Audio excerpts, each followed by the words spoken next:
இன்று நாம் புதுச்சேரியில இருக்கிற ஒரு வரலாறு முக்கியமான நீர்நிலை பத்தி பேசப் போறோம். அந்த இடமோட பேர் வந்து முழியன்குளம். இது பூர்ணாங்குப்பம் கிராமத்தில் அரியாங்குப்பம் பக்கத்துல இருக்கு. இது கிட்டத்தட்ட 400லேருந்து 1000 வருஷம் பழமை வாய்ந்தது.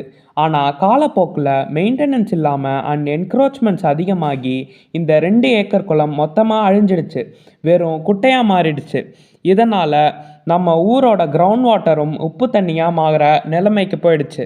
ஸோ இந்த நிலைமையை மாற்ற ஏப்ரல் 18, 2025ல டி ஆனந்தன் அண்ட் தான சுந்தரம்பல் சேரிட்டபிள் சொசைட்டி மூலமாக ரீஸ்டோரேஷன் ஒர்க்கை ஆரம்பிச்சிட்டாங்க. ப்ராஜெக்ட் காஸ்ட் கிட்டத்தட்ட 1 crore. இன்னைக்கு இந்த ஒர்க் 100% கம்ப்ளீட் ஆகிடுச்சு. பாண்டில் இருக்கிற 10 லோட் வேஸ்ட் அண்ட் என்க்ரோச்மெண்ட்ஸை மொத்தமாக கிளியர் பண்ணி சுற்றிலும் ஸ்ட்ராங்கான காம்பவுண்ட் வால் கட்டியாச்சு. ரொம்ப முக்கியமாக பிளாக் ஆகியிருந்த அந்த நேச்சுரல் ஸ்ப்ரிங்ஸை திரும்ப ஆக்டிவேட் பண்ணியிருக்காங்க.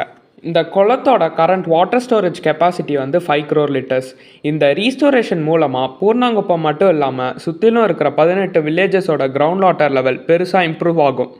முக்கியமாக சீ வாட்டர் இன்ட்ரூஷனை தடுத்து கிரவுண்ட் வாட்டர் உப்பு ஆகாமல் இது பாதுகாக்கும்.